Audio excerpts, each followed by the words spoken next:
नमस्कार, सुबह 11 बजे के बुलेटिन में आप सभी दर्शकों का स्वागत है। मैं हूं साइमा खान। सबसे पहले नजर हेडलाइंस पर। भाजपा ने महाराष्ट्र विधानसभा चुनाव के लिए जारी किया संकल्प पत्र। अमित शाह समेत महाराष्ट्र भाजपा के सभी वरिष्ठ नेता रहे मौजूद।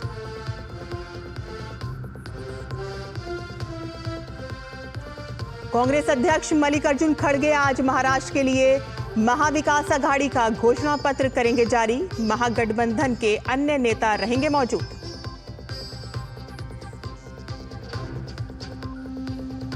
झारखंड में पीएम मोदी बोकारो और गुमला में करेंगे चुनावी रैली। रांची में करेंगे रोड शो। हेमंत सोरेन की तमाड़ में जनसभा।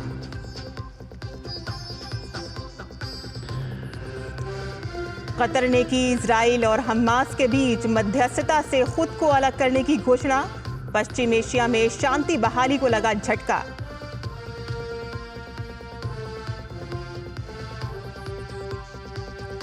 भारत और दक्षिण अफ्रीका के बीच गकेबेहरा में दूसरा टी20 मैच आज। 4 मैचों की सीरीज में भारत 1-0 से आगे।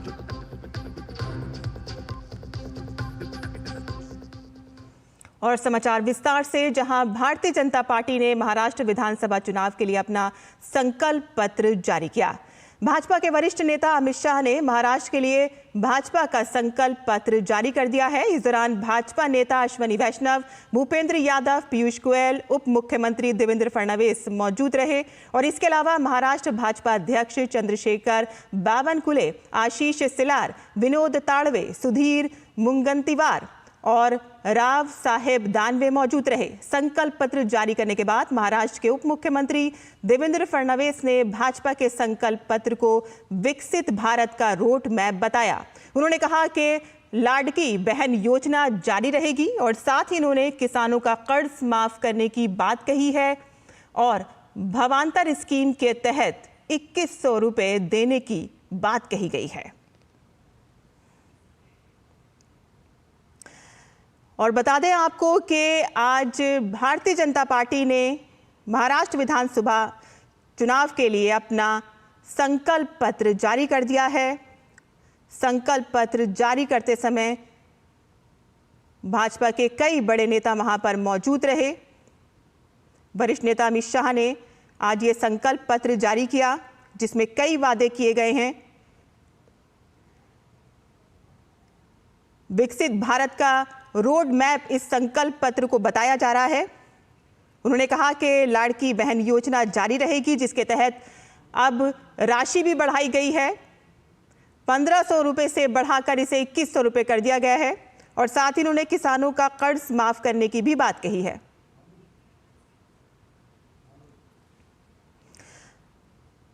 भावांतर स्कीम के तहत 2100 रुपए देने की भी इसमें बात कही गई है।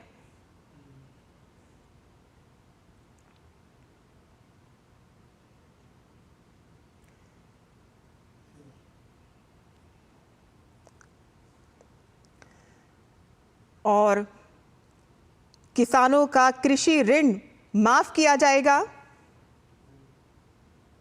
लाड़की बहन योजना की राशि संकल्प पत्र में 1500 रुपए से बढ़ाकर 2100 रुपए महीने की जाएगी और उसी को ही आगे बढ़ाया गया है।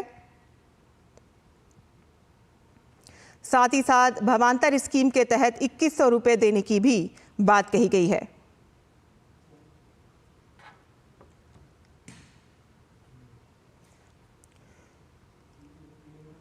लखपति दीदी की संख्या 11 लाख से बढ़ाकर 50 लाख की जाएगी।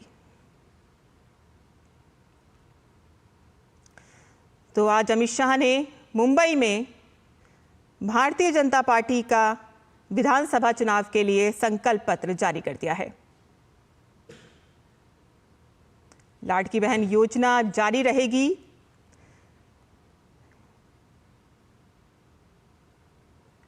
और इस संकल्प पत्र को विकसित भारत का रोड मैप बताया जा रहा है। किसानों के कर्ज माफी की भी बात इसमें कही गई है।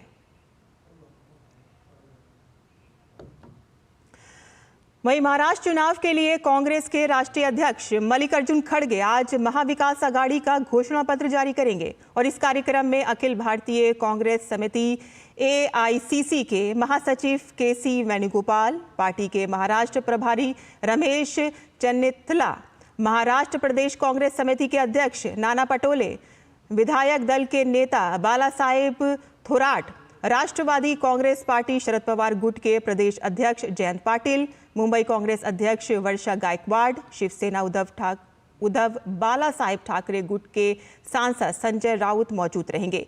ये घोषणा पत्र पूर्व मुख्यमंत्री पृथ्वीराज चौहान, पूर्व सांसद और योजना आयोग के पूर्व सदस्य बालचंद्र मुंगेकर और राष्ट्रवादी कांग्रेस पार्टी शरद पवार गुट की पूर्व सांसद वंदना चौहान की अध्यक्षता वाली समिति ने तैयार किया है। महाराष्ट्र नवनिर्माण सेना ने मुंबा देवी विधानसभा सीट से महायुति की उम्मीदवार शाइना NC को अपना समर्थन दिया। कुमारवाड़ा के राम मंदिर हॉल में कार्यकर्ताओं का एक सम्मेलन हुआ, जिसमें सभी कार्यकर्ताओं ने मुंबा देवी विधानसभा में महायुति को समर्थन देने का फैसला किया। शाइना NC ने अध्यक्ष राज ठाकरे और सभी पदाधिकारियों व कार्यकर्ताओं का धन्यवाद दिया और जिन्होंने उन्हें समर्थन दिया है।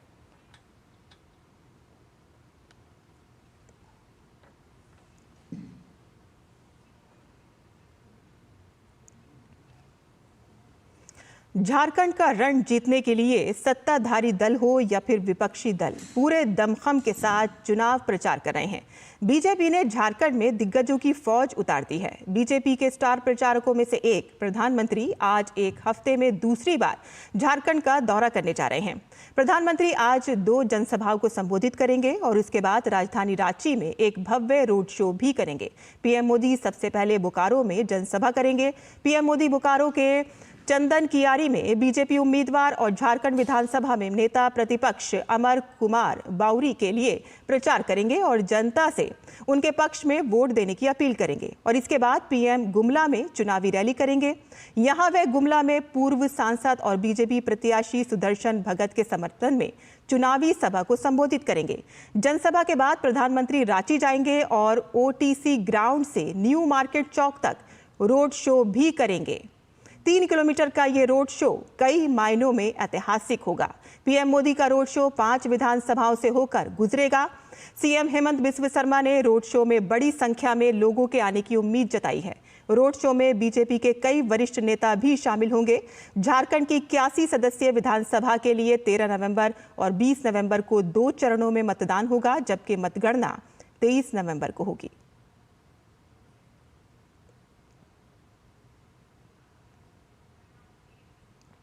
और सीधे चलते हैं मुंबई, जहां भारतीय जनता पार्टी के वरिष्ठ नेता और केंद्रीय गृह मंत्री अमित शाह महाराष्ट्र विधानसभा चुनाव के लिए पार्टी का संकल्प पत्र जारी करने के बाद संबोधन कर रहे हैं।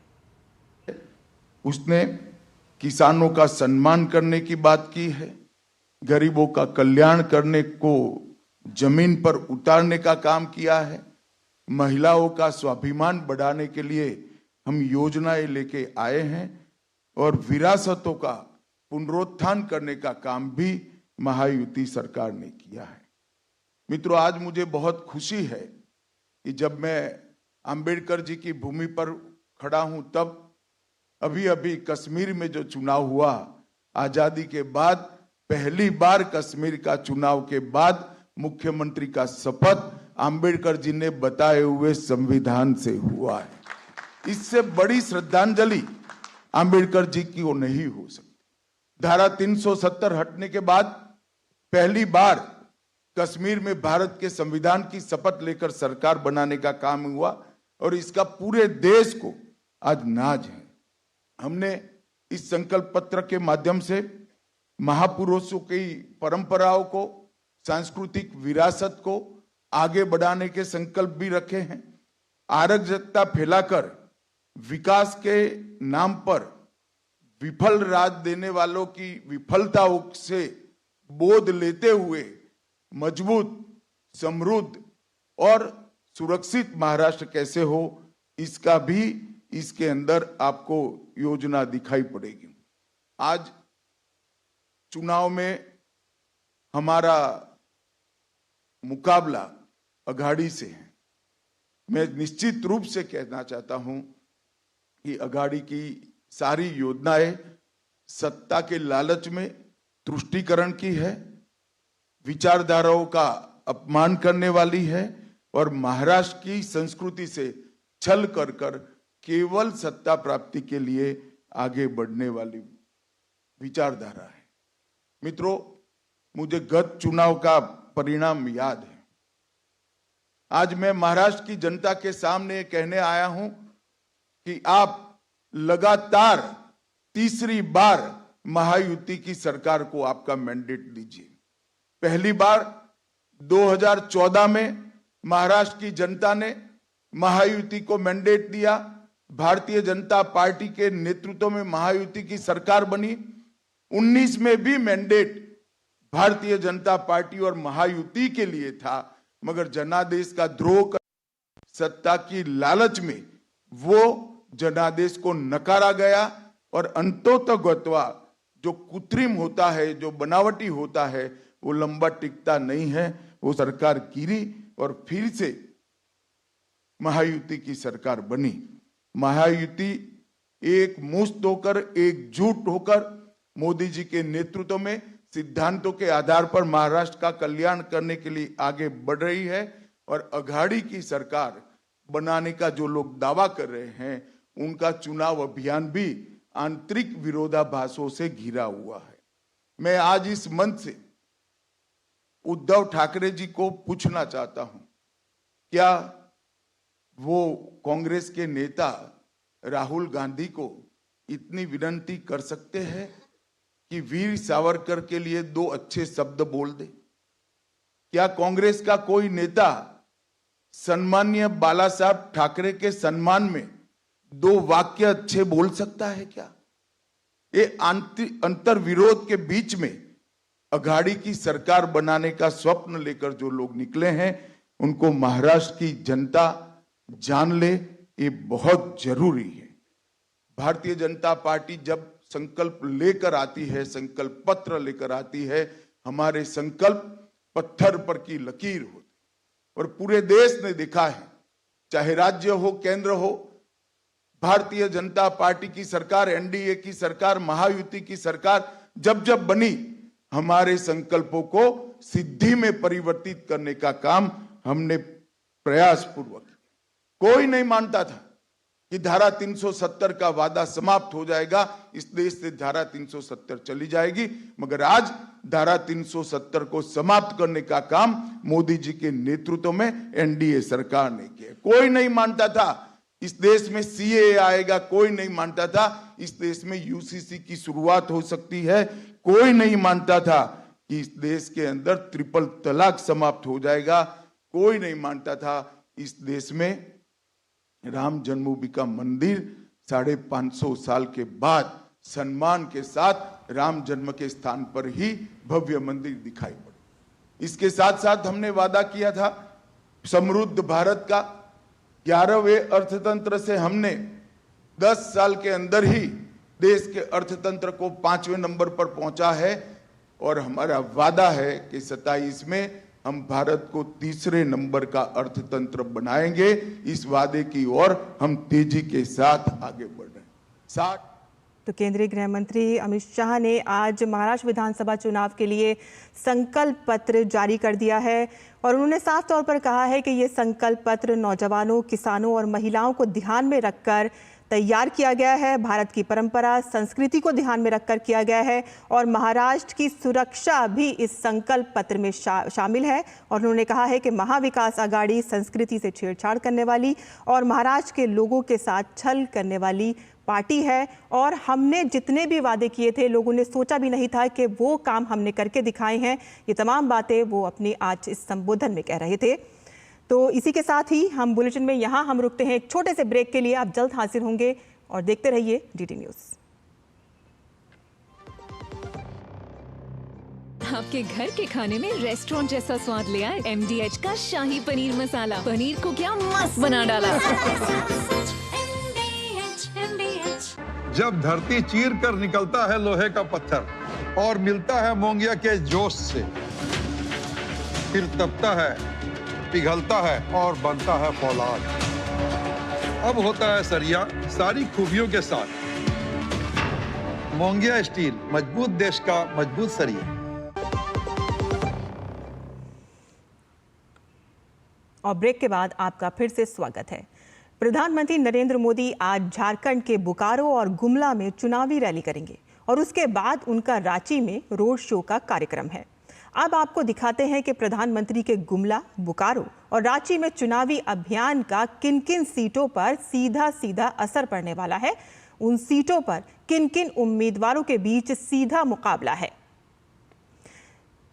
झारखंड विधानसभा चुनाव में देख सकते हैं कि आप सुदर्शन भगत का भूषण तिर्की से सीधा मुकाबला होगा। अमर कुमार बावरी का उमाकांत रजक के साथ सीधा मुकाबला है और हटिया से नवीन जायसवाल का अजय नाथ शाहदेव से मुकाबला है। कांके से डॉक्टर जीतू चरण राम का सुरेश कुमार बैठा से है। ये कुछ प्रमुख उम्मीदवार हैं जिनको हम बता रहे हैं आपको। मांडर से सन्नी टोप्पो का शिल्पी नेहा तिर्की से है मुकाबला और सिल्ली से सुदेश कुमार महतो का अमित कुमार से है। खिजरी से रामकुमार पाहन का मुकाबला राजेश कच्छप से है। तमाड़ से गोपाल कृष्ण पातर का मुकाबला विकास कुमार मुंडा से है। वहीं रांची से चंद्रवर प्रसाद सिंह का मुकाबला महुआ से है और गुमला से सुदर्शन भगत का मुकाबला भूषण तिर्की से है। आगे बढ़ते हैं जहां झारखंड के मुख्यमंत्री हेमंत सोरेन आज झारखंड के रांची जिला परिषद के तमार ब्लॉक स्थित पेडियाडी गांव में चुनावी जनसभा कर मतदाताओं को साधने की कोशिश करेंगे।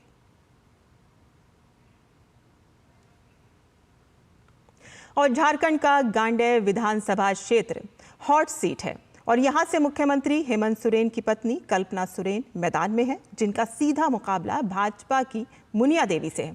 और आइए देखते हैं कि इस भौगोलिक दृष्टि से गिरिडीह जिले के इस खास चुनावी रण क्षेत्र से हमारी ये ग्राउंड रिपोर्ट।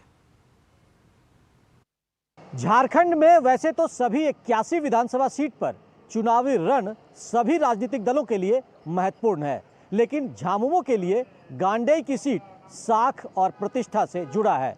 पिछले बार उपचुनाव में जीतने वाली सीएम की पत्नी कल्पना सोरेन एक बार फिर यहां से तीर चला रही हैं, जबकि भाजपा ने मुनिया देवी को कमल खिलाने का जिम्मा सौंपा है।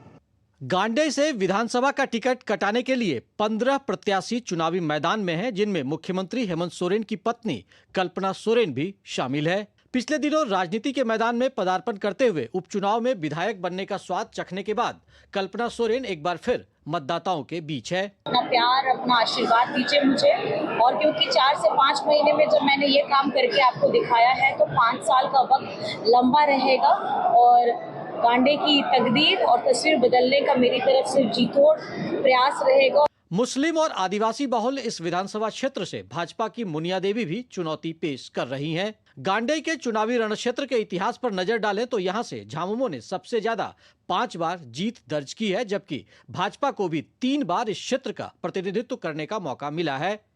2 बार जिला परिषद की अध्यक्ष रही मुनिया देवी अब राज्य की सर्वोच्च पंचायत विधानसभा में गांडेय की आवाज बनना चाहती हैं। तो भारतीय जनता पार्टी को सीट निकाल के हम लोग झोले में डालने को काम कर रहे हैं। हमारे कार्यकर्ता, हमें नहीं, मेरे कार्यकर्ता बोल रहे हैं, पूरा एकदम गांडेय विधानसभा का कार्यकर्ता बोल रहे हैं कि हम लोग जीत हम लोग का सुनिश्चित है और हम लोग किसी के डर नहीं है, किसी से टक्कर नहीं है। गांडेय में जन मुद्दों की भरमार है। लोगों को उम्मीद है कि जनादेश से जन समस्याओं का समाधान होगा, लेकिन अब तक क्षेत्र की उपेक्षा से लोग खुद को ठगा महसूस भी कर रहे हैं। कॉलेज की समस्या है, पानी की समस्या है, बिजली की समस्या है, स्कूल की समस्या है, मास्टर की समस्या है। अभी आईटी कॉलेज नहीं है हमारे गांडे प्रखंड में, आईटी कॉलेज नहीं है। गांडे एलापुर मिला के आईटी कॉलेज नहीं है। हम लोग को रसमजोरी पंचायत में हाई स्कूल नहीं है। यहाँ से 10 किलोमीटर 15 किलोमीटर दूरी पे जाना पड़ता है, नदी क्रॉस करके जाना पड़ता है। गांडेय में भीतरी बनाम बाहरी का मुद्दा छाया हुआ है, जो 23 नवंबर को आने वाले चुनावी नतीजों में भी दिख सकता है। गिरिडीह मुख्यालय आने का रास्ता गांडेय से ही निकलता है। ऐसे में झामुमो को यह उम्मीद है कि यही गांडेय उन्हें सत्ता शीर्ष तक पहुंचाने में मददगार बनेगा।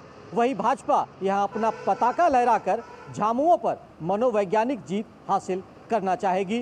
डीडी न्यूज के लिए गांडेय से रमेश प्रभाकर के साथ मैं दिवाकर कुमार। और उत्तर प्रदेश की 9 विधानसभा सीटों पर हो रहे उपचुनाव में भाजपा की जीत सुनिश्चित करने के लिए मुख्यमंत्री योगी आदित्यनाथ आज 3 रैलियां कर पार्टी के पक्ष में जीत का माहौल बनाएंगे। योगी आदित्यनाथ आज सबसे पहले यूपी के मिर्जापुर के मजवा विधानसभा उपचुनाव को लेकर कछवा के गांधी मैदान में आयोजित एक चुनावी रैली को संबोधित करेंगे। वहां से भाजपा प्रत्याशी सुचिस्मिता मौर्य के लिए जनता से वोट मांगेंगे और जिसके बाद वो कटेहरी विधानसभा सीट से भाजपा प्रत्याशी धर्मराज निषाद के समर्थन में एक विशाल जनसभा को संबोधित करेंगे। मुख्यमंत्री योगी आदित्यनाथ प्रयागराज के फूलपुर विधानसभा क्षेत्र से भाजपा प्रत्याशी दीपक पटेल के समर्थन में एक विशाल जनसभा को संबोधित कर भाजपा उम्मीदवार के वोट मांगेंगे।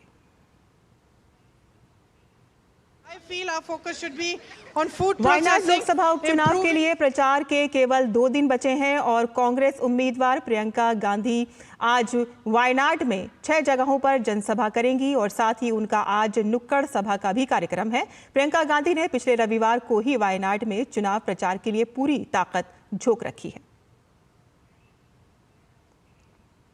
छत्तीसगढ़ में विधानसभा उपचुनाव में राजनीतिक दलों की तैयारियां जोरों पर हैं। राज्य की सभी हाई प्रोफाइल सीट रायपुर दक्षिण सीट मानी जाती है और इस बार बीजेपी ने पूर्व सांसद सुनील सोनी को रायपुर दक्षिण विधानसभा क्षेत्र से अपना प्रत्याशी बनाया है। तो वहीं कांग्रेस ने युवा नेता आकाश शर्मा को चुनावी मैदान में उतारा है और दोनों ही प्रत्याशी जीत का दावा करते हुए नजर आ रहे हैं। देखिए रायपुर से हमारे संवाददाता सुमेश पटेल की ये खास रिपोर्ट। रायपुर दक्षिण विधानसभा सीट के इतिहास की बात करें तो इस सीट पर बीजेपी का कब्जा रहा है। दक्षिण विधानसभा सीट बीजेपी का मजबूत किला मानी जाती है। ब्रजमोहन अग्रवाल 1990 से 2023 तक लगातार यहां से 8 विधानसभा चुनाव जीत चुके हैं। साल 2008 में परिसीमन के बाद से हर बार यहां से ब्रजमोहन अग्रवाल को चुनाव में जीत हासिल हुई। वहीं रायपुर दक्षिण विधानसभा उपचुनाव के प्रत्याशी सुनील सोनी का कहना है कि वे राज्य में हो रहे विकास को लेकर जनता के बीच जा रहे हैं। भारतीय जनता पार्टी काम करने वाली सरकार है, हमको योजनाओं का लाभ देती है, हमारे जीवन में परिवर्तन लाती है। तो गरीब आदमी से लेकर सारे लोग आज जो है सब लोग सड़क पर आकर स्वागत कर रहे हैं। वहीं रायपुर दक्षिण विधानसभा उपचुनाव से कांग्रेस प्रत्याशी आकाश शर्मा का कहना है कि वे राज्य में खराब कानून व्यवस्था को लेकर जनता के बीच जा रहे हैं और रायपुर दक्षिण विधानसभा की जनता के साथ होने का दावा भी कर रहे हैं। लोग आज भी मूलभूत सुविधाओं से जूझ रहे हैं। सफाई की योजना को लेकर, रोड, सड़क, बिजली, कहीं का पानी नहीं आ रहा है आज भी।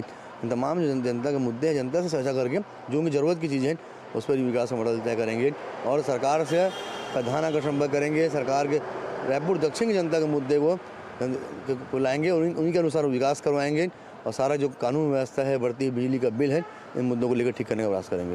रायपुर दक्षिण विधानसभा सीट पर कांग्रेस और भारतीय जनता पार्टी दोनों दलों के नेता जीत का दावा कर रहे हैं, लेकिन जनता का आशीर्वाद किसे मिलेगा ये तो 23 नवंबर को नतीजों के बाद ही पता चलेगा। रायपुर दक्षिण से पूर्व सांसद सुनील सोनी को बीजेपी ने अपना प्रत्याशी बनाया है, तो ही कांग्रेस ने युवा नेता आकाश शर्मा को चुनावी मैदान में उतारा है। दोनों प्रत्याशी जीत का दावा कर रहे हैं, लेकिन जनता का आशीर्वाद किसे मिलेगा ये तो 23 नवंबर के मतगणना के बाद ही पता चल पाएगा। अपने कैमरा सहयोगी सोमदत्त साहू के साथ सोमेश पटेल, डीडी न्यूज, रायपुर, छत्तीसगढ़। और महाराष्ट्र के अकोला से लोकसभा सांसद व भाजपा नेता अनूप धोत्रे ने दावा किया है कि इस बार भी अकोला में महायुति को 5 सीटों पर जीत हासिल होगी और वहीं महाआघाड़ी की सीटें विदर्भ में पिछली बार से भी कम आएंगी। और इसी के साथ ही उन्होंने ये भी कहा है कि अकोला में एयरपोर्ट बनाना महायुति सरकार की प्राथमिकता है। अकोला के सांसद अनूप धोत्रे हमारे साथ मौजूद हैं। अनूप जी, प्रधानमंत्री नरेंद्र मोदी अकोला में इस बार कितनी सीटें दे रही है अकोला बीजेपी और महायुति को? माननीय नरेंद्र जी मोदी इनका 4थी बार प्रचार के लिए वो अकोला आए हैं। उसमें पिछली विधानसभा में वो आए थे, उन्होंने संपूर्ण भारत में कांग्रेस मुक्त भारत का नारा दिया था। तभी हमने पाँचों की 5 विधानसभा ये भारतीय जनता पार्टी महायुति की लाई थी और इस बार भी हमें विश्वास है कि हमारी 5 सीटें ये महायुति और भारतीय जनता पार्टी की आएंगी। अभी विधानसभा चुनाव के लिए प्रचार चल रहा है, ऐसे में आप सांसद होने के नाते जो भी उम्मीदवार जीत कर आएंगे अकोला के लिए कौन से ऐसे विकास कार्य देख रहे हैं? As a member of parliament सबसे बड़ी जो हमारी प्रायोरिटीज़ है उसमें हमारे यहाँ का अकोला एयरपोर्ट है, साथ ही साथ हमारे यहाँ पे रेलवे स्टेशन के लिए माननीय मोदी जी ने जो अमृत भारत स्कीम है उसके माध्यम से हमारे सिटी का 300 करोड़ का एक प्रोजेक्ट लाया है, तो उसको जल्दी से जल्दी कैसे इम्प्लीमेंट की जाए, जैसे चालू किया जाए। और संपूर्ण महाराष्ट्र में जो रेलवे का इंफ्रास्ट्रक्चर है, भारत में सबसे पहली रेलवे ये बॉम्बे ठाणे अंग्रेज़ों के ज़माने में आई थी और जो ट्रैक्स है पिछले 50 सालों में जितनी ट्रैक्स हुई उससे ज़्यादा ट्रैक्स ये मोदी सरकार ने लाई है। आने वाले समय में उन्होंने कहा है कि 1,15,000 करोड़ की इन्वेस्टमेंट के माध्यम से सिर्फ ट्रैक लेइंग का ही काम नहीं होगा, पर जो रेलवे की स्पीड है वंदे भारत जैसी ट्रेनों के माध्यम से और ट्रैक्स की इम्प्रूवमेंट से, उनकी अलाइनमेंट के इम्प्रूवमेंट से, तो वो स्पीड इंक्रीज़ करने का जो एम है वो एम हमें अगले 5 सालों में अचीव करना है। और 1,15,000 करोड़ का जो एक बड़ा बजट इसके लिए रेलवे मंत्रालय ने भी दिया है। शुक्रिया हमसे बातचीत करने के लिए। ये थे हमारे साथ अकोला के सांसद अनूप धोत्रे जी। कैमरा पर्सन सुनील के साथ निशांत राय, अकोला, डीडी न्यूज़। और उपराष्ट्रपति जगदीप धनखड़ ने नई दिल्ली के विज्ञान भवन में आयोजित Maharaja Agrasen technical education society के रजत जयंती समारोह कार्यक्रम में शामिल हुए। कार्यक्रम को संबोधित करते हुए उपराष्ट्रपति ने बताया कि पिछले कुछ वर्षों में भारत कैसे बदल रहा है। पहले की सरकारें सोना गिरवी रखती थी, लेकिन आज भारत के पास 700 अरब से अधिक विदेशी मुद्रा भंडार है। ये बदलते भारत की ताकत है। भारत को सोने की चिड़िया कहते थे। उस भारत का सोना हवाई जहाज से फिजिकल फॉर्म में स्विट्जरलैंड के 2 बैंकों में गिरवी रखा गया। Why? To sustain our fiscal credibility. What was the occasion? Our foreign exchange was dwindling around $1 billion. ये हालात थे। Boys and girls, you are lucky. Our foreign exchange reserve today is over $700 billion. 700 times. और वक्फ संशोधन विधेयक पर गठित JPC 5 राज्यों के दौरे पर है। असम के गुवाहाटी का दौरा करने के बाद संयुक्त संसदीय समिति के अध्यक्ष जगदम्बिका पाल उड़ीसा के भुवनेश्वर पहुंचे। उड़ीसा में जेपीसी वक्फ संशोधन विधेयक पर राज्य सरकार के अधिकारी, हाई कोर्ट के वकील, इस्लामिक विद्वान, मजिस्ट्रेट, किसान, जज और अन्य हितधारकों से सुझाव लेंगे। उड़ीसा में ये ज्वाइंट पार्लियामेंट्री कमेटी ऑन वक्फ के मेंबर पार्लियामेंट हमारे साथ आए हैं और हम इस ज्वाइंट पार्लियामेंट्री कमेटी से इस उड़ीसा के भुवनेश्वर में जो स्टेट गवर्नमेंट के ऑफिशियल्स हैं, डिपार्टमेंट ऑफ माइनॉरिटी अफेयर्स के हैं, उनके साथ हम अपने जो अमेंडमेंट बिल पे प्रपोज्ड हैं उस प्रस्तावित वक्फ अधिनियम के संशोधन के उस पे हम उनके सुझाव लेंगे। तो इसको लेकर के सरकार एक अमेंडमेंट बिल लेकर के आई है जिसमें 44 संशोधन है और उसी संशोधनों पे पूरे हम देशव्यापी स्तर पे इस पे जा रहे हैं, लोगों से बातचीत कर रहे हैं। और विधेयक पर भाजपा सांसद और संयुक्त संसदीय समिति की सदस्य अपराजिता सारंगी ने कहा है कि अब तक समिति कुल 25 बैठकें कर चुकी है और अब अलग अलग राज्यों में बैठकें हो रही हैं, जिसमें कई संगठनों से सुझाव लिए जा रहे हैं। 9 अगस्त 2024 को जेपीसी का गठन हुआ था। 22 अगस्त 2024 इसकी पहली मीटिंग हुई और उस दिन से लेकर अब तक हम लोगों ने 25 सिटिंग की है और विभिन्न राज्यों में जाकर सबसे बातचीत हो रही है। विभिन्न संस्थाओं को, विभिन्न व्यक्तियों को बुलाया जा रहा है। 47 ऑर्गेनाइजेशंस को अभी तक बुलाया गया है। आज गुवाहाटी में थे और परसों हमारी हियरिंग भुवनेश्वर में है। आज ही 5 पूरी टीम आई है और उसके बाद लगातार हम जितने भी संस्थाएं हैं, जितने भी व्यक्ति हैं जिन्हें कुछ मत रखना है, उपस्थापित करना है, उन सब से बातचीत होगी और उसके बाद जब सारे मत आ जाएंगे तो हम अपना रिपोर्ट ऑनरेबल स्पीकर माननीय वाचस्पति महोदय को देंगे। और यहाँ हम रुकते हैं एक छोटे से ब्रेक के लिए। हम जल्द हाजिर होंगे। आप देखते रहिए डीडी न्यूज़।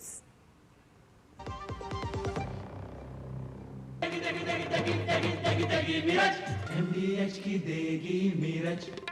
देगी मिर्च का तड़का, अंग अंग फड़का। MDH की देगी मिर्च। मेरी पसंद, मेरी पसंद, मेरी पसंद, मेरी पसंद, हमारी पसंद, हम सबकी पसंद। मजबूत देश का मजबूत सरिया हो गया स्टील। और ब्रेक के बाद आपका फिर से स्वागत है। और आगे बढ़ने से पहले एक बार फिर से नजर डाल लेते हैं हेडलाइंस पर। भाजपा ने महाराष्ट्र विधानसभा चुनाव के लिए जारी किया संकल्प पत्र। अमित शाह समेत महाराष्ट्र भाजपा के सभी वरिष्ठ नेता रहे मौजूद। कांग्रेस अध्यक्ष मल्लिकार्जुन खड़गे आज महाराष्ट्र के लिए महाविकास अघाड़ी का घोषणा पत्र करेंगे जारी। महागठबंधन के अन्य नेता रहेंगे मौजूद। झारखंड में पीएम मोदी बोकारो और गुमला में करेंगे चुनावी रैली। रांची में करेंगे रोड शो। हेमंत सोरेन की तमाड़ में जनसभा।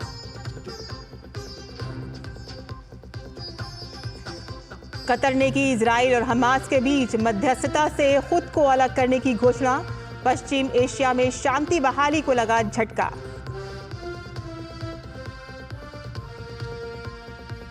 भारत और दक्षिण अफ्रीका के बीच गकेबेहरा में दूसरा T20 मैच आज। 4 मैचों की सीरीज में भारत 1-0 से आगे।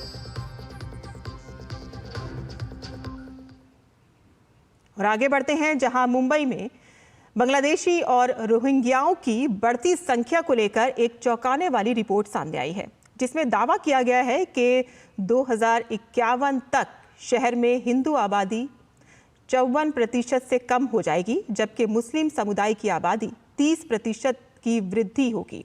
Tata institute of social sciences की रिपोर्ट के अनुसार 1961 में हिंदू आबादी 88% थी, जो 2011 में घटकर 66% रह गई, जबकि इस अवधि में मुस्लिम आबादी जो है वो 8% से बढ़कर 21% हो गई है। रिपोर्ट में ये भी उल्लेखनीय किया गया है कि अवैध घुसपैठी वोट बैंक की राजनीति में इस्तेमाल हो रहे हैं, जो लोकतांत्रिक प्रक्रिया को प्रभावित कर रहे हैं। भाजपा नेता किरीट सौम्या ने इस पर चिंता जताते हुए कहा है कि अवैध घुसपैठ लोकतांत्रिक प्रक्रिया को कमजोर कर रही है और इसे नियंत्रित करना आवश्यक है।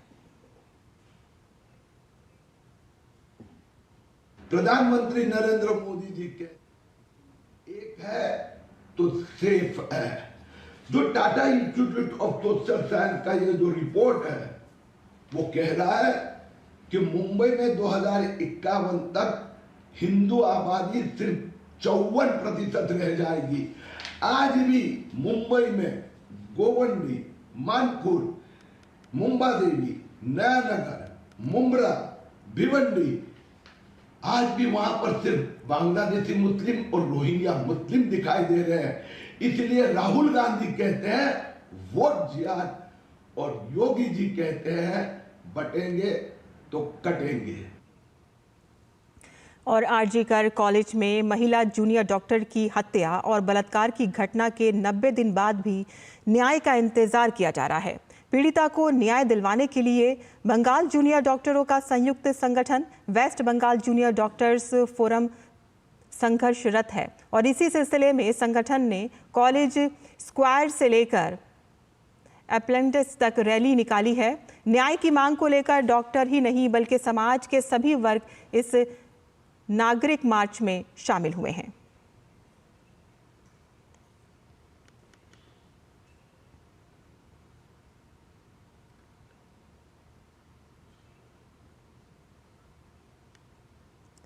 और डॉक्टरों के संगठन के देबाशीष हल्दर ने कहा है कि ये दुर्भाग्यपूर्ण है कि घटना के 90 दिन बीत चुके हैं और अभी तक कोई न्याय नहीं मिला है और न्याय में देरी से निराशा हाथ लग रही है। उनका कहना है कि जब तक न्याय नहीं मिलता है आंदोलन जारी रहेगा।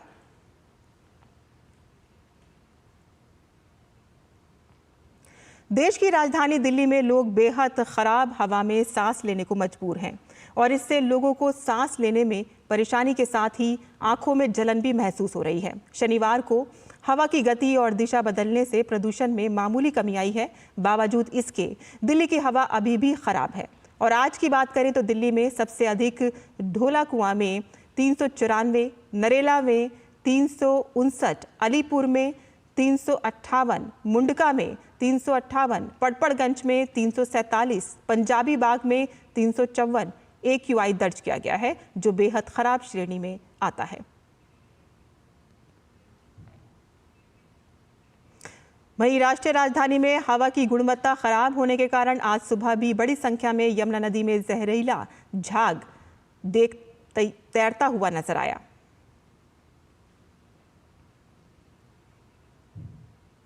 केंद्रीय मंत्री मनोहर लाल ने ईवी रैली को झंडी दिखाकर रवाना किया। पर्यावरण अनुकूल ईवी को सरकार लगातार बढ़ावा दे रही है और इस पहल का उद्देश्य स्वच्छ और बिजली चालित परिवहन को और भारत की यात्रा को गति देना है। इलेक्ट्रिक व्हीकल का उपयोग अब लगातार बढ़ रहा है और हर एक क्षेत्र में इनका उपयोग बढ़ने के लिए सरकार प्रयास भी कर रही है और इसी कड़ी में अब कृषि क्षेत्र में भी जल्द ही इलेक्ट्रिक ट्रैक्टर नजर आने वाले हैं। दिल्ली में एक आयोजित कार्यक्रम के दौरान केंद्रीय मंत्री मनोहर लाल ने खुद इस ट्रैक्टर को चलाकर भी दिखाया और बताया कि आने वाले समय में हर क्षेत्र में ईवी का इस्तेमाल बढ़ रहा है, जिसके चलते प्रदूषण की बढ़ती समस्या से भी निजात मिल सकेगी।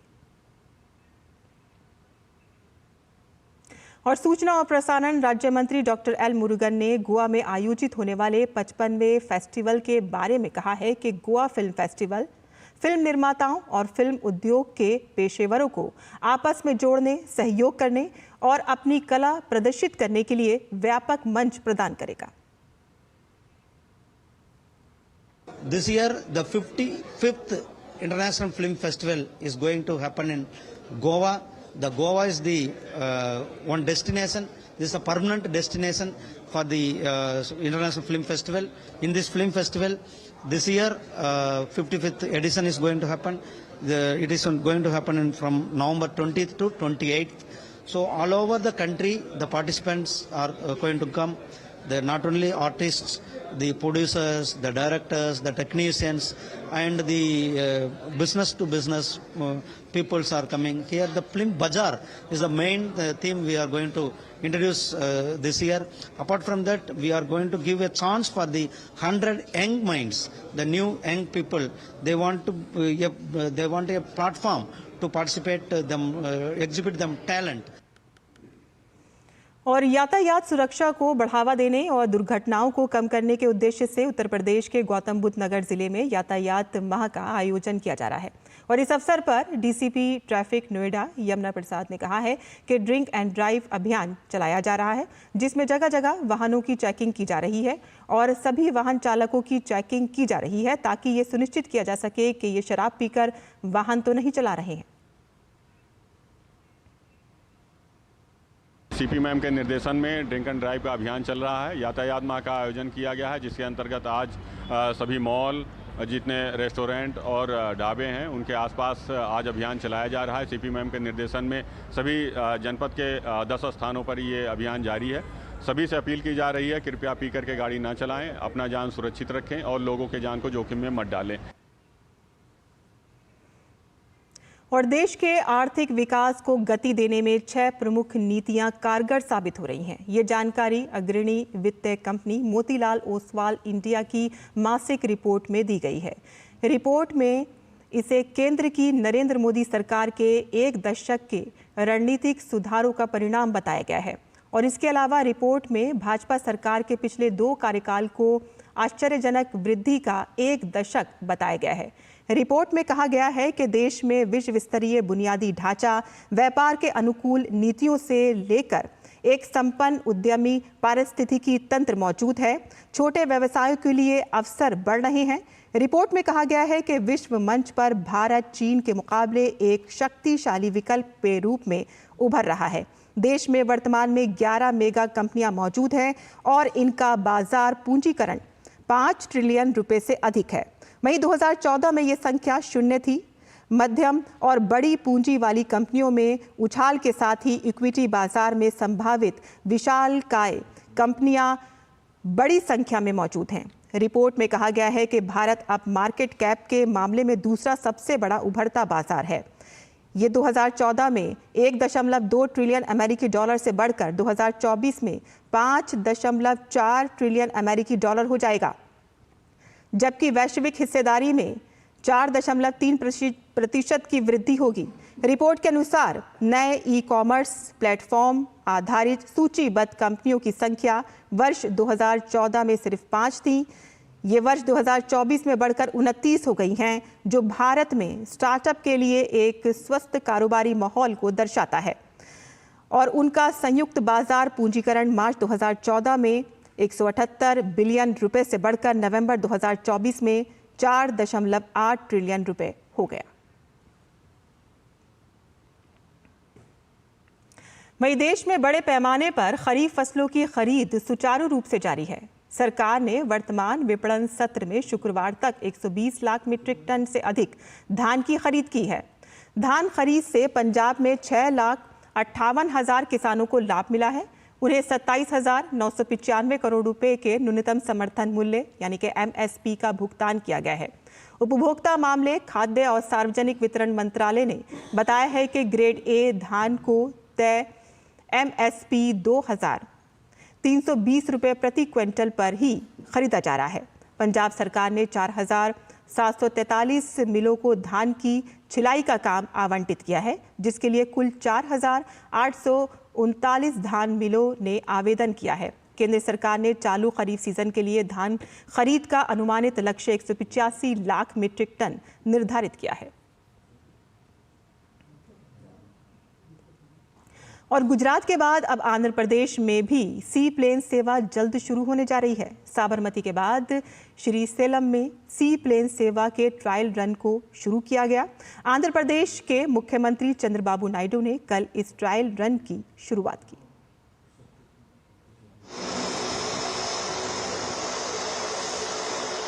गुजरात के बाद अब आंध्र प्रदेश में जल्द ही सी प्लेन सेवा शुरू होने जा रही है। आंध्र प्रदेश के मुख्यमंत्री एन चंद्रबाबू नायडू ने विजयवाड़ा के प्रकाशम वैराज और नद्याल के श्रीशैलम के बीच सी प्लेन की डेमो फ्लाइट लॉन्च की। सी प्लेन सेवा शुरू होने के बाद भक्त सीधे मल्लिकार्जुन ज्योतिर्लिंग के दर्शन के लिए जा सकेंगे।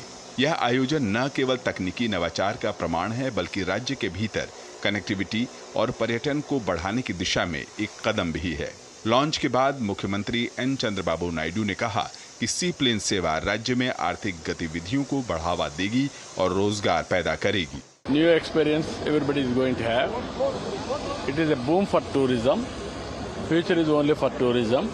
It will create employment, wealth and excitement and also new experiences for people. मुख्यमंत्री एन चंद्रबाबू नायडू ने खुद सी प्लेन में उड़ान भरी। उनके साथ केंद्रीय उड्डयन मंत्री के राम मोहन नायडू भी मौजूद रहे। के राम मोहन नायडू ने कहा कि हम इस सेवा को आम आदमी से जोड़ना चाहते हैं। Our challenge here is to how to make this whole sector viable. We want to connect it to the common man. We have to connect it to the regular day-to-day people, the middle class who have become aspirational today to travel by air. So our whole scheme that we Udan scheme, Uday Desh Ka Aam Nagrik, we have included seaplanes also. We want to give viability gap funding. We are requesting tourism departments. We are requesting state departments to come forward. So whatever we are doing as a demo today becomes operational in the coming months.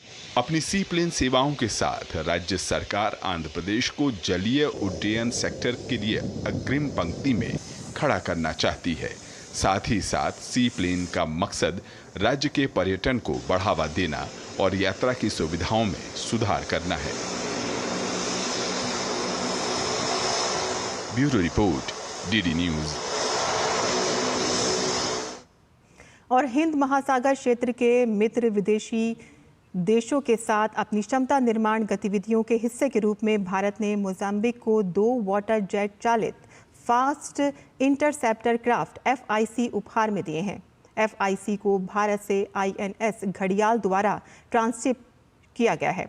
Fast interceptor craft सौंपने के समारोह में Mozambique में भारत के उच्चायुक्त Robert शेटकिनटोंग और मापुटा में भारत के नवनियुक्त रक्षा सलाहकार कर्नल पुनीत अत्री और INS घड़ियाल के कमांडिंग ऑफिसर कमांडर राजन चिब ने भाग लिया। इन समुद्री गश्ती नौकाओं की अधिकतम गति 45 समुद्री मील है और 12 समुद्री मील है। ये दोनों ही FIC काबो डेलगाडो प्रांत में समुद्री आतंकवाद और चल रहे विद्रोह से निपटने के मोजाम्बिक सरकार के प्रयासों में महत्वपूर्ण सहायता करेंगी। FIC का उद्देश्य मोजाम्बिक की समुद्री सुरक्षा और आतंकवाद विरोधी क्षमताओं को मजबूत करना है और इससे पहले समुद्री सुरक्षा के लिए मोजाम्बिक सरकार के प्रयासों को बढ़ावा देने के लिए भारत सरकार ने 2019 में 2 बड़े इंटरसेप्टर पोत उपहार में दिए थे और इसके बाद जनवरी 2022 में इसी श्रेणी के 2 FIC उपहार में दिए गए थे।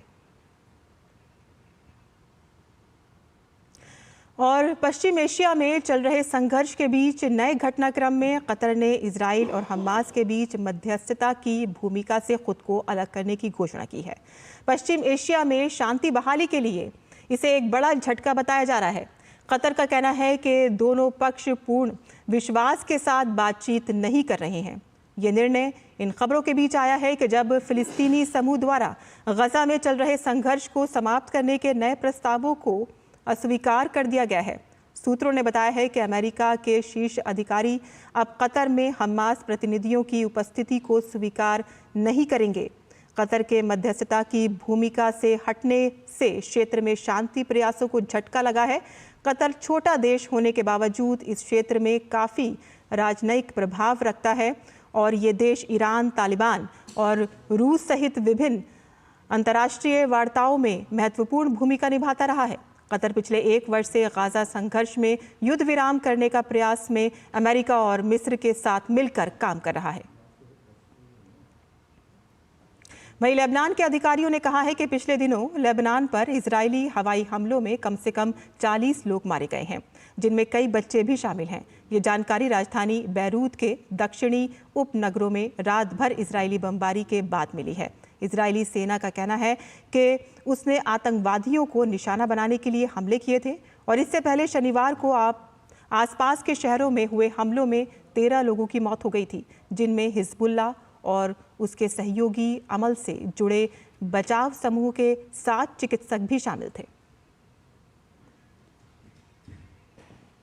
वहीं अमेरिका के नवनिर्वाचित राष्ट्रपति डोनाल्ड ट्रंप ने कहा है कि वह अमेरिका के पूर्व राजदूत निकी हेली और पूर्व विदेश मंत्री माइक पॉम्पियो को अपनी नई सरकार में शामिल होने के लिए आमंत्रित नहीं करेंगे। उन्होंने अपने सोशल मीडिया अकाउंट ट्रुथ पर लिखा है कि वह दोनों मेरे साथ पहले बेहतरीन काम कर चुके हैं। ट्रंप ने दोनों नेताओं को देश के प्रति उनकी सेवा के लिए धन्यवाद दिया। ट्रंप समर्थकों का कहना है कि माइक पॉम्पियो ने चुनाव अभियान के दौरान पर्याप्त प्रचार नहीं किया और न ही उन्होंने प्रचार अभियान के दौरान मदद की। रिपब्लिकन पार्टी की तरफ से राष्ट्रपति पद की दावेदारी पेश करने वालों में माइक पॉम्पियो और निकी हेली भी शामिल थीं। अमेरिकी राष्ट्रपति जो बाइडेन बुधवार को व्हाइट हाउस में नवनिर्वाचित राष्ट्रपति डोनाल्ड ट्रंप से मुलाकात करेंगे। व्हाइट हाउस की जानकारी के मुताबिक बाइडेन और ट्रंप ओवल ऑफिस में बुधवार को सुबह 11 बजे मुलाकात करेंगे और दोनों के बीच सत्ता हस्तांतरण पर औपचारिक चर्चा होगी। बात करते हैं बांग्लादेश की, जहां बांग्लादेश में तख्ता पलट के 3 महीने बाद शेख हसीना की पार्टी अवामी लीग ने आज ढाका में बड़ी विरोध प्रदर्शन रैली का आह्वान किया है। अगस्त में छात्रों के विद्रोह के बाद से ही अवामी लीग के नेताओं और कार्यकर्ताओं को हमले का सामना करना पड़ रहा था और पूर्ववर्ती सत्तारूढ़ पार्टी अपने अधिकांश शीर्ष नेतृत्व से जेल में या निर्वासन में रहने के कारण फिर से संगठित होने और अपने पैरों पर खड़े होने की कोशिश कर रही है।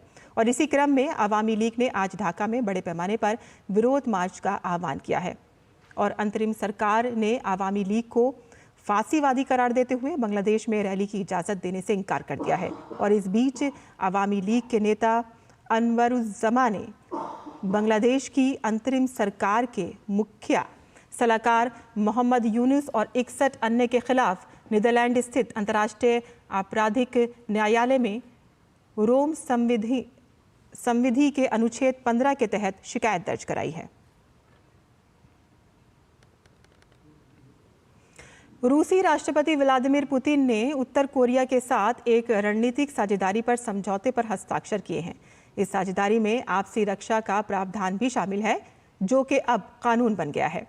पुतिन और उत्तर कोरिया नेता किम जोंग ने बीते महीने जून में प्योंगयांग में एक शिखर सम्मेलन के दौरान इस समझौते पर का ऐलान किया था। प्योंगयांग में एक शिखर सम्मेलन के दौरान इस समझौते के तहत अगर कोई पक्ष सशस्त्र हमले का सामना करता है तो दोनों देशों को एक दूसरे की मदद करने के लिए एक दूसरे को बुलाने का अधिकार होगा। और खेल की खबरों में भारत और दक्षिण अफ्रीका के बीच खेली जा रही 4 मैचों की T20 सीरीज का दूसरा मुकाबला आज सेंट जॉर्ज पार्क में खेला जाएगा। पहला मैच अपने नाम कर चुकी टीम इंडिया की कोशिश इस मैच को जीतकर सीरीज में 2-0 की बढ़त लेने की होगी। वहीं मेजबान अफ्रीका सीरीज को बराबरी पर लाना चाहेगी। पहले मैच में भारत के लिए संजू सैमसन ने शतकीय पारी खेली थी। वहीं भारतीय गेंदबाजों ने भी अच्छा प्रदर्शन किया था। मैच के लिए भारत की प्लानिंग 11 में बदलाव की उम्मीद है।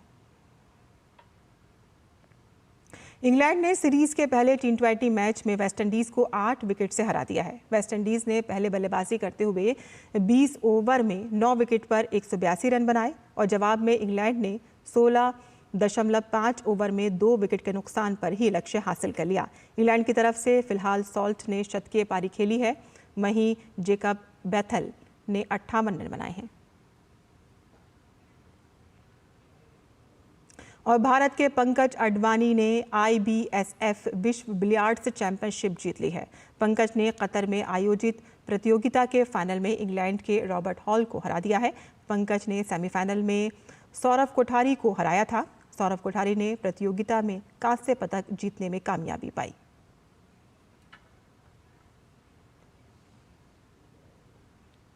और कोको गॉफ ने चीन की झैंग किनवैन को हराकर WTA फाइनल का खिताब अपने नाम कर लिया है। 3 घंटे से अधिक चले मुकाबले में गॉफ ने झैंग को 3-6, 6-4, 7-6 से मात दी। 20 साल की गॉफ मारिया शारापोवा के बाद से खिताब जीतने वाली सबसे युवा खिलाड़ी हैं। वहीं ये सेरेना विलियम्स के बाद ये खिताब जीतने वाली सबसे युवा अमेरिकी खिलाड़ी बन गई हैं।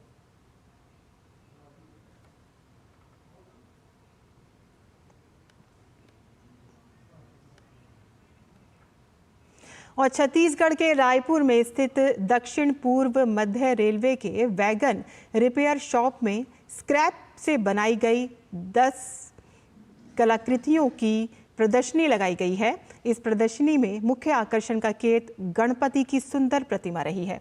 आप देखिए इस रिपोर्ट को और इसी के साथ ही हमको इजाजत दीजिए। नमस्कार। छत्तीसगढ़ के रायपुर में दक्षिण पूर्व मध्य रेलवे का वैगन रिपेयरिंग शॉप है। मालगाड़ी के वैगन रिपेयर करने के साथ ही यहां काम करने वाला स्टाफ ट्रेनिंग सेंटर लोगों को ट्रेनिंग देने का काम भी करता है। यहां पर स्क्रैप यानी कबाड़ से कैसे कलाकृति बनाई जाती है ये भी सिखाया जाता है। ऐसे ही स्क्रैप से बनाई गई 10-11 कलाकृतियों की एक प्रदर्शनी रायपुर के वैगन रिपेयर शॉप के ऑफिस गार्डन में लगाई गई। इस प्रदर्शनी में मुख्य आकर्षण का केंद्र गणपति की सुंदर प्रतिमा रही, जिसे अशोक देवांगन और उनकी टीम द्वारा बनाया गया है। रेल विभाग लगा हुआ है कि किस तरह से हमारे रेल के जो वेस्टेज पार्ट्स हैं उसको बेहतर ढंग से उपयोग कर सकें, बेस्ट से बेस्ट क्या बना सकें। एक ट्रेनिंग सेंटर है हमारे यहाँ BTC बुनियादी ट्रेनिंग सेंटर, वहाँ पर बच्चे 1 साल के लिए आते हैं सीखने के लिए। तो हमारा प्रयास रहता है कि वो मालगाड़ी के काम के अलावा और भी चीज़ें सीखें। तो मैं चूँकि मूर्ति कला आता है मुझे, तो मैं एक माध्यम हूँ। आप देख रहे हैं ये पीछे गणेश जी हैं। लगभग 1 से 1.5 महीने का समय लगा और एक बेहतर स्क्रैप मटेरियल से एक बेहतर कलाकृति बनी। रायपुर रेल मंडल के एडिशनल DRM बजरंग अग्रवाल ने बताया कि स्वच्छता के क्षेत्र में भारतीय रेल अग्रसर रही है। अपने कार्यकाल और परिसर के साथ ही अन्य जगहों पर स्वच्छता के प्रति हमेशा ध्यान देती है। स्क्रैप मटेरियल को लेकर उन्होंने कहा कि कबाड़ जिसे हम फेंक देते हैं, ऐसे कबाड़ से यहाँ के स्टाफ के द्वारा कई तरह की आकर्षक कलाकृतियां बनाई गई हैं। हमारे इंजीनियर अपना एक्स्ट्रा टाइम निकालकर ये काम करते हैं, जो कि सराहनीय है। अपने कार्यालय, अपने परिसर को साफ रखना हमारे सभी कर्मचारियों का एक प्रथम लक्ष्य रहता है, अपने आउटपुट को देने के साथ साथ। और हम ये भी देखते हैं कि जो स्क्रैप मटेरियल निकल रहा है, जैसे आप पीछे देख रहे हैं गणपति की मूर्ति बनाई गई, कितनी खूबसूरत मूर्ति, जो इसका उदाहरण आपके सामने ही है, इसका साक्षात को प्रमाण की जरूरत नहीं है। हमारा कर्मचारी वर्ग ये हमेशा इसमें कोशिश करता है कि जो भी स्क्रैप निकल रहा है, जैसे देखेंगे आप छोटे छोटे प्लेट्स हैं, नट्स हैं, बोल्ट्स हैं, उनको हम फेंक सकते हैं, स्क्रैप में बेच सकते हैं, बट उसको स्क्रैप में ना डाल के उसको एक अच्छी प्रतिमा के रूप में रूप दिया जा सकता है। ये भी हम लोग कोशिश करते हैं। वैगन रिपेयर शॉप में रिपेयरिंग के साथ साथ स्क्रैप से कलाकृतियां कैसे बनाई जाती हैं, इसकी भी विस्तार से जानकारी दी जाती है। वेस्ट मटेरियल से अशोक देवांगन पिछले 10 सालों से मूर्ति बनाने का काम कर रहे हैं। Bureau report, TT news.